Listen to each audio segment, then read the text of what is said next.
আসিফ মাহমুদ কোনো উপায় না পেয়ে এখন এনসিপির একটা পদে যোগ দিয়েছেন। এটা আসিফ মাহমুদের জন্য এক প্রকার অবমাননা।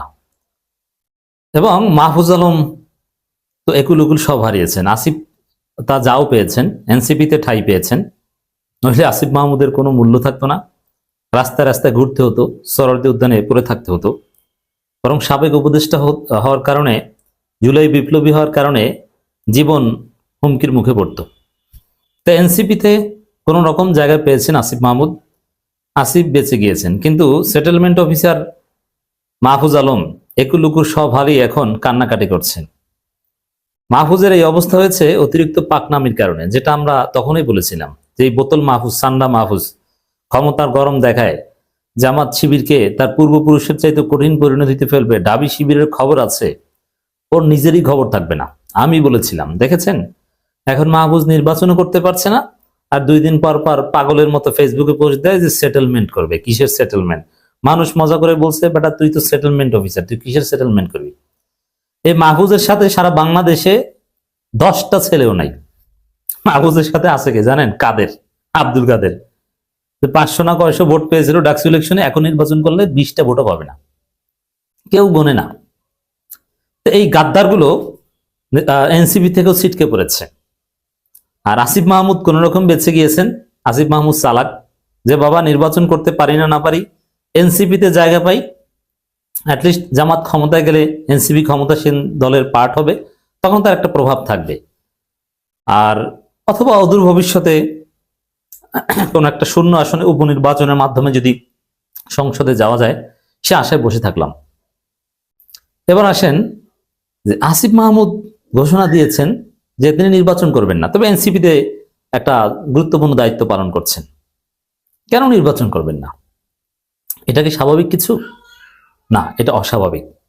কারণ নির্বাচন করার জন্যই তো উপদেষ্টা থেকে পদত্যাগ করেছেন। আচ্ছা, যদি শুধু এনসিপিরই দায়িত্ব নেন, এনসিপির একটা পদ নিতে আসিফ মাহমুদের তো উপদেষ্টা পরিষদ থেকে পদত্যাগ করা লাগতো না। যতদিন উপদেষ্টা থাকতে পারতো থাকতো, নির্বাচন হয়ে গেলে, নির্বাচিত সরকার আসলে তো এই সরকার এমনিই নাই, তখন অটোমেটিক্যালি এসে এনসিপিতে যোগ দিত, শেষ ঝামেলা। কিন্তু উপদেষ্টা পরিষদের যে সুযোগ সুবিধা, বরং আসিফ উপদেষ্টা পরিষদে থাকলে অনেক উপকার হতো। একটু সহজে মিলান যে আসিফ উপদেষ্টা পরিষদে থাকলে সুষ্ঠু নির্বাচনের জন্য বা বিএনপির বিরুদ্ধে, বিএনপি কারচুপির বিরুদ্ধে অথবা এনসিপির পক্ষে ভূমিকা পালন করতে পারতো উপদেষ্টা হিসেবে বেশি, না এনসিপির মুখপাত্র হিসেবে বেশি পালন করতে পারবে? এনসিপির মুখপাত্র হিসেবে কিছুই না, বরং উপদেষ্টা হিসেবে অনেক কিছু করতে পারতো। বিএনপি যে মেকানিজম গুলো করছে, ভোট কারচুপির যে চেষ্টা করছে, বিএনপি পন্থী উপদেষ্টারা ইউনুসকে যে ডিস্টার্ব করছে, এগুলোর বিরুদ্ধে একটা স্ট্রং রেজিস্ট্যান্স ছিল আসিফ মাহমুদ। কিন্তু একটা কারণে এত সুযোগ সুবিধা, সরকারের কয়েকটা মন্ত্রণালয়ের দায়িত্বে, বিরাট কিছু, এটা 3 মাস থাকতে পারে মানে অনেক কিছু। সেই আসিফ মাহমুদ শুধু নির্বাচন করার জন্য উপদেষ্টা পরিষদ ছাড়লেন, আর এখন নির্বাচন করছেন না, দলে যোগ দিচ্ছেন। এটা স্বাভাবিক না। বাধ্য হয়ে তিনি কিছু না পেয়ে এখন এনসিপিতে পদ নিয়েছেন। এখন কেন নির্বাচনের, যে জন্য এত কিছু করলো, জীবনের এত বড় ত্যাগ, সে নির্বাচনই করতে পারছে না, নির্বাচন করছে, এটা হচ্ছে জামাত ইসলামীর আপত্তির কারণে। জামাত কেন আপত্তি করেছে? জামাতের 2টা কারণ আপত্তি করা। প্রথম কারণ হচ্ছে আসিফ মাহমুদের বিরুদ্ধে দুর্নীতির অনেক অভিযোগ আছে। যিনি দুর্নীতি করেছেন, এবং আসিফ মাহমুদের দুর্নীতির অনেক প্রমাণ অনেকের কাছে আছে, তিনি জামাত সমর্থিত প্রার্থী হবেন, জামাত এটা চায়নি। আসিফ মাহমুদের যে পিএসএ এরা কি করেছিল? এনআইডি ব্লক হয়ে গেছে দুর্নীতি করতে গিয়ে, দেখেছেন? এই সরকার ব্লক করেছে দুদক। তো সেই জায়গায় আসিফ মাহমুদের মারাত্মক দুর্নীতির বিশ্বাসযোগ্য প্রমাণ থাকায় জামাত এই দায় নিতে না চাওয়ায় আসিফ মাহমুদকে নমিনেশন দিতে বা জোটের প্রার্থী হিসেবে জামাত স্বীকার করতে রাজি হয়নি। যার ফলে আসিফ মাহমুদ এখন কি করবেন? স্বতন্ত্র নির্বাচন, ওটা ফাও কথা। এটা আমি আগেও বলেছিলাম, স্বতন্ত্র নির্বাচন করার মতো কোনো সক্ষমতা নেই, 500 ভোটও পাবে না, কোনো জামানত রক্ষা হবে না। এবং স্বতন্ত্র নির্বাচন করার আবেদন করার জন্য যে পরিমাণ সিগনেচার দরকার 1% ভোটার, ওইটাই পারবেন না। তাসনিম যারা দেখেন না কি বিপাকে পড়েছে, আমি জানি না সর্বশেষ কি হয়েছে। স্বতন্ত্র নির্বাচন করা এত সহজ নয়। 1% ভোটার মানে 5-6 হাজার ভোটারের সিগনেচার লাগবে। কোথায় পাবেন আপনি 5-6 হাজার যে আপনাকে এসে সিগনেচার দিয়ে দিবে? এত সোজা? এটা অনেক আগে থেকে প্রস্তুতি নিলে হয়তো সম্ভব।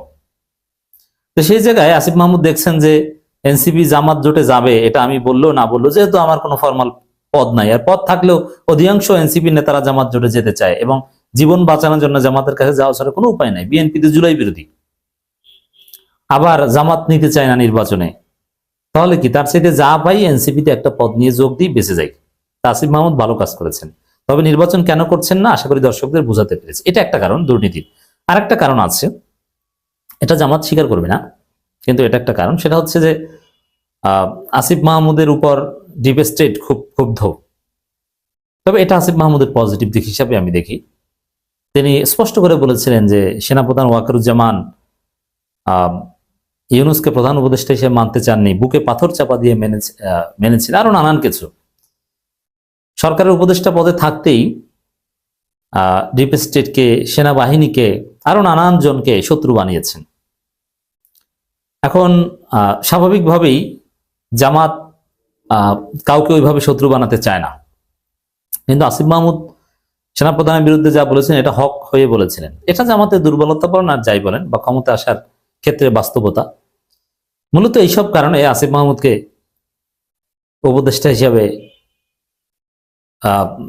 নির্বাচনের প্রার্থী হিসাবে জামাত চায়নি, যে কারণে এই অবস্থা। এবার আসেন মাহফুজ আলম, সেটেলমেন্ট অফিসার। মাহফুজের তো অনেক নাম, সান্ডা মাহফুজ, বোতল মাহফুজ, এখন আরেক নাম বের হচ্ছে সেটেলমেন্ট অফিসার। কারণ ফেসবুকে 2 দিন পর পর খালি পড়ে যায় সেটেলমেন্ট, নতুন কি নিউ সেটেলমেন্ট, অমুক তমুক, নিউ জার্নি, অথচ সারা দেশে তার 10 জন লোক নেই। আসিফ আর কয়েক মাস নির্বাচন হয়ে যাওয়ার পর দেখবেন যে মাহফুজের ফেসবুক পোস্টে 100 লাইক পড়ছে না, ওর কোনো দাম নেই, বাংলাদেশেই থাকতে পারবে না। মাহফুজের এই অবস্থা হয়েছে জামাত শিবিরের সাথে চরম বেয়াদবি করতেছে। মাহফুজ শিবিরের একজন সাবেক সাথী, জামাত তো আরো আগ বাড়িয়ে তাকে নমিনেশন দেওয়ার কথা, কারণ শিবির যেখানেই যাক দিন শেষে একটা সিম্পেথি কাজ করে, এটা মনে করা হয়। সেই হিসাবে মাহফুজকে তো জামাত চুজ করার কথা, কিন্তু না, জামাতের আপত্তি ছিল যে এই মাহফুজকে জামাত জোটের প্রার্থী হিসাবে মানবে না। কেন? মাহফুজ অনেক উল্টাপাল্টা লিমিট ক্রস করেছে। আমি বলেছিলাম তখনকার সময় যখন লিমিট ক্রস করতো, রাত 3টার সময় উল্টাপাল্টা, মনে হয় গাঞ্জা খেয়ে অথবা মদ খেয়ে উল্টাপাল্টা পোস্ট দিত, এই গাদ্দার, এই বাটপার, মহা বাটপার। তখন আমি বলেছি জামাতের উচিত ওরে সরকার থেকে ঘাট ধরে বের করে দেওয়ার জন্য বলা, ইউনূসকে চাপ প্রয়োগ করা দরকার। ঢাকা বিশ্ববিদ্যালয়ের শিবির ব্যক্তিগতভাবে শিবির নেতারা প্রতিক্রিয়া জানিয়েছিল, কিন্তু জামাত আনুষ্ঠানিকভাবে তেমন কিছু বলেনি। অতিরিক্ত পাকনা আমিরে জামাতের কাছে গেছে, যে বলে যে আপনি জামাত বিলুপ্ত করে দেন, আবার বলে যে ঢাবি শিবিরকে আমার হাতে তুলে দেন, নানান কথাবার্তা। এই অতি পাকনামি, অতি জামাত শিবির বিরোধিতা করতে যে জামাত বলছে যে এই লোক যদি জামাত জোটের প্রার্থী হয়, এটা আমাদের লোকজন মানবে না, একে রাখতে পারবে না। দিন শেষে এনসিপি মাহফুজকে বিসর্জন দিয়েছে। আর এনসিপি মাহফুজ এখন দলেও নাই, নির্বাচনও করতে পারছে না, স্বতন্ত্র নির্বাচনের আবেদন করার যোগ্যতাই নেই। আবেদন করতে হলে যে পরিমাণ ভোটারদের সিগনেচার লাগে ওইটাও নাই। এখন মাহফুজ এতিম, মাহফুজ পুরোপুরি একলা হয়ে গেল।